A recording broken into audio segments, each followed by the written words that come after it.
優しい言葉をあなたがくれた寂しいと Hey, si tu veux soutenir le développement de la chaîne, n'hésite pas à aller sur mon YouTube ou mon Tipeee. Tu regardes une pub de 30 secondes seulement, et moi, ça me fait gagner 5 centimes. C'est rien pour toi, mais si chaque élève de la classe faisait ça, je pourrais encore plus la développer grâce à vous. Pour y aller, le lien est en description. Merci à toi, et sur ce, passe une bonne vidéo. Hello les gens, c'est Anto Sensei, j'espère que vous vous portez bien. Et aujourd'hui, on se voit pour une nouvelle vidéo. Je vais te présenter 10 animés de cet hiver que j'ai bien aimé. Avant de commencer la vidéo, je fais un post tous les jours sur mon Instagram, où je te tiens au courant de l'actualité animée. Aussi, merci à mon équipe sur Discord qui m'aide à faire ça. Alors si tu veux avoir toutes les infos, viens me follow sur Instagram, gros. Aussi, avec un pote, on participe à un concours ADN de comédie de doublage. En gros, on double tout simplement la voix d'un perso. Je t'invite à aller voir ce qu'on a fait, je t'ai mis un lien en dessous. Aussi, si t'as grave aimé nos prestations, vote pour nous. Tu peux voter quasi tous les jours pour plus d'une personne. Il faut juste que t'aies un compte ADN. Et je tiens à te dire gros que c'est pas un partenariat avec ADN. C'est juste moi et mon pote qui participons à ce concours. Mais je ne reçois rien d'ADN. Il faut faire partie des 20 premiers pour avoir une chance de gagner. Je compte sur toi mon gars. Tout est dans la description. Sur ce, let's go!Plume d'erreur, cette fois on sera dans un monde dans lequel les gens ont tous des nombres sur leur corps. Leurs nombres peuvent aller de 0 à des millions, mais ils partagent tous une similitude. Si leur nombre descend à 0, ils se font enlever. On va suivre notre héroïne qui va devoir chercher une personne que sa mère lui avait ordonné de trouver avant elle-même de se faire enlever. Nous allons alors suivre son périple et tu verras que cette personne sera assez bizarre par rapport aux gens de ce monde, juste en référence à son chiffre sur le corps. And explore, ooh baby I just want more, I want more, got a body like a rock star, yeah that shit is looking rock hard, yeah rock hard, I would put her on the...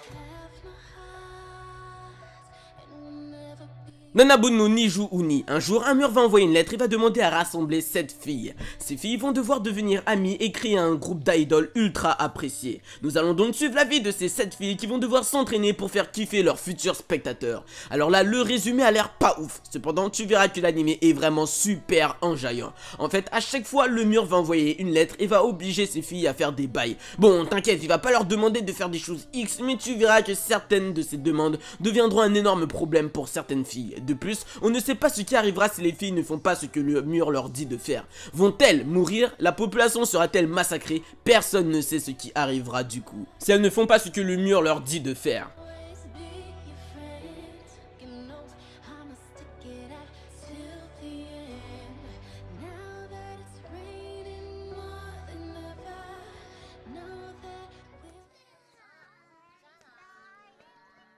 Rika et Gakoi, on suivra des étudiants qui sont dans leurs dernières années d'université. Ces derniers sont des scientifiques. Dans ces étudiants, une femme va demander à un de ses camarades de classe de sortir avec. Celui-ci va se dire pourquoi elle ressent des choses pour lui. Ne pouvant pas vraiment expliquer clairement ses sentiments, nos deux héros vont se mettre à trouver un théorème sur l'amour. Ils vont se mettre à faire des recherches sur l'amour et tu verras que ce sera super drôle. L'anime va vraiment se baser sur qu'est-ce que vraiment être en love. Et d'ailleurs, je voudrais savoir ton avis. C'est quoi pour toi l'amour? Peux-tu aimer une personne qui ne t'aime pas? Est-ce que tu aimes une personne pour elle ou pour ce qu'elle est dans la société? Pourrais-tu aimer ta meuf ou ton mec s'il était défiguré après un accident? Ou au contraire tu le ou la laisserais? Dis-moi ta définition selon toi de l'amour, gros.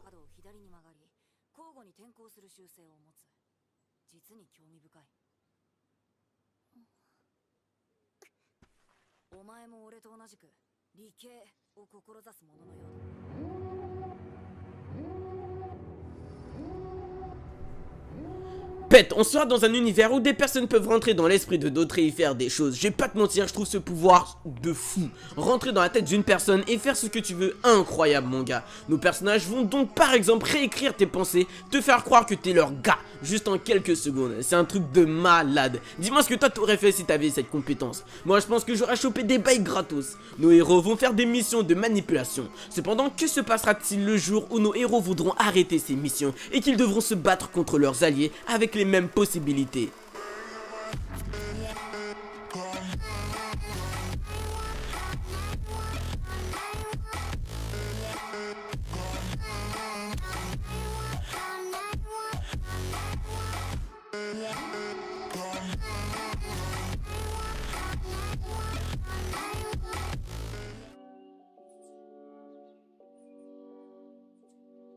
Konoyusha ga Oretu Weku Sene Shinjo Sugiri. Gros, si t'es champion de boxe et qu'on te dit d'affronter une vieille de 95 ans dans un combat de boxe, est-ce que tu vas tout donner pendant le combat ou tu vas la ménager? On suivra un gars qui lui sera capable de se battre avec la volonté de tuer en affrontant cette grand-mère, car chaque adversaire peut être une possibilité de le tuer. Alors il ira à fond et fera tout pour exterminer cette grand-mère. Et je déconne pas gros, on aura un gars qui sera envoyé dans un monde fantastique et qui sera dès le début ultra puissant. Mais malgré ça, il passera une grosse partie de l'anime à la salle pour devenir fort et détruire plus facilement ses ennemis. Il est le style à pas hésiter à utiliser une mitraillette pour détruire un moustique pour ne pas se faire piquer. Crois-moi que lui pendant le confinement tu le verrais pas dehors, même pour aller s'acheter de la nourriture. Malgré ça gros, je pense que c'est l'un de mes meilleurs animés de cette nouvelle année et je déconne pas, j'ai grave kiffé. Alors va le voir gros, tu vas t'enjailler.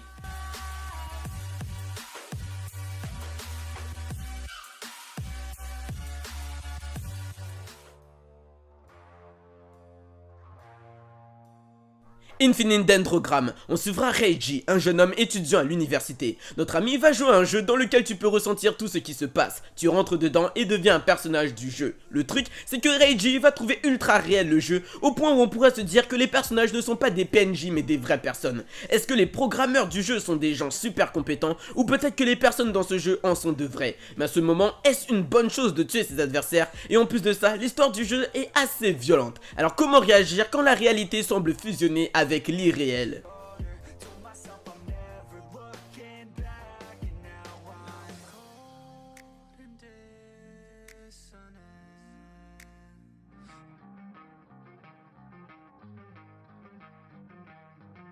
Eizouken, on ira dans la vie de 3 jeunes filles. Ces filles ont pour objectif de faire des animés. Cependant, elles n'ont pas forcément l'expérience ni les compétences pour le faire. Elles vont donc s'organiser, dessiner tous les jours et chercher d'autres personnes pour les aider dans leurs idées. Alors cet animé a un chara-design différent des séries que t'as peut-être l'habitude de regarder gros. Cependant, si tu surpasses ça, tu vas voir un putain d'animé qui te fera comprendre certains trucs sur l'animation tout en t'enjaillant. Surtout que nos 3 héroïnes ont toutes des caractères graves différents mon gars. Donc tu pourras facilement avoir ta go favorite.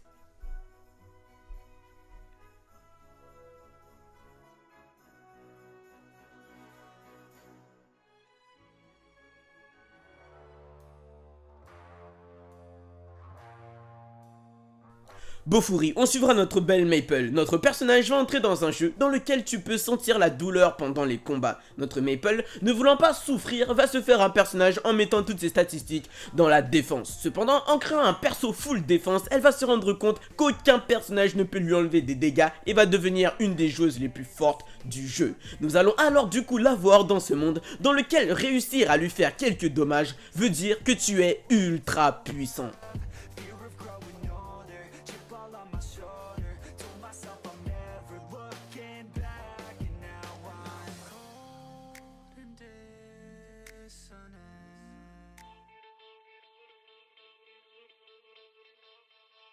Kyoko Suiri, on suivra une jeune fille qui se sera fait enlever par des êtres fantastiques et qui feront d'elle une sorte de juge. Elle devra à chaque fois mener des enquêtes sur des affaires fantastiques et trouver les coupables. Cependant, notre fille va tomber love d'un gars assez anormal. Effectivement, celui-ci, juste en étant proche d'elle, fait fuir les êtres les plus shit de cette terre. Un humain normal qui terrifie à lui seul des êtres ultra puissants en ne faisant rien. Tu vas te rendre compte que notre petit héros est vraiment à des années-lumière d'eux quand tu sauras ce qu'il est. Et surtout, tu comprendras qu'il ne sera peut-être pas le seul à être une personne, on va dire, aussi rare. J'ai grave aimé, on dirait un animé d'enquête mais avec des demandes ultra abusées. Et surtout tu verras que notre héroïne va devoir faire preuve de beaucoup d'intelligence. C'est le style de meuf qui, lorsqu'elle ne sait pas qui a fait quoi, est capable de créer une histoire super fausse juste pour plaire aux gens qui lui ont fait la demande. Mais pour ça il faut une intelligence de malade, car il ne faut laisser vraiment aucune zone d'ombre où la duperie sera révélée, ce qui serait un souci.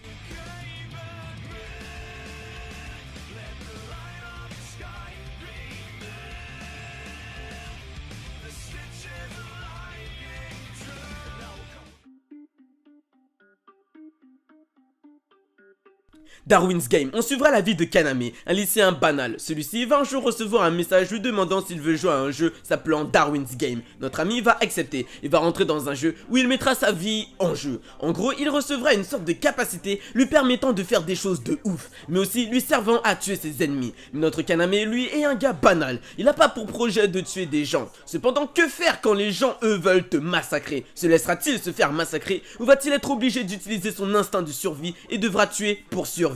Je suis sûr que toi t'aurais décidé de vivre et t'aurais tué tes adversaires. Mais tu verras qu'il y a une grosse différence entre tuer réellement une personne et dire qu'on peut le faire. J'ai bien aimé les personnes que va rencontrer notre petit héros. Ces personnes auront tous du coup une sorte de raison pour expliquer pourquoi ils font ce qu'ils font. T'en auras qui seront rationnels, certains qui seront juste idiots et d'autres qui auront un problème mental. Mais est-ce être une personne normale de décider de tuer un d'entre nous? Comment peut-on dormir en sachant qu'on a pris la vie de gens? Arriverais-tu à vivre en l'ayant fait même si c'était de la légitime défense, gros?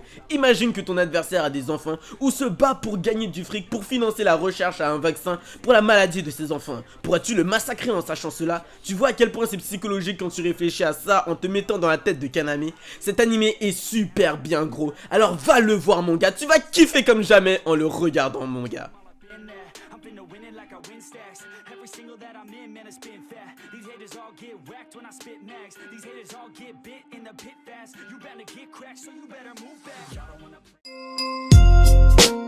Et voilà, c'est la fin de la vidéo. N'hésite pas à t'abonner si tu l'as kiffé, ça encourage beaucoup. Et comme d'hab, extermine, détruis, fais du mal à la barre des pouces bleus. Je veux l'entendre gueuler depuis chez moi. Dis-moi aussi en commentaire quelles sont tes idées de vidéos que tu aimerais voir sur la chaîne. Je lis tous tes commentaires, donc n'hésite pas. Sur ce, je te dis tchuss et à la prochaine.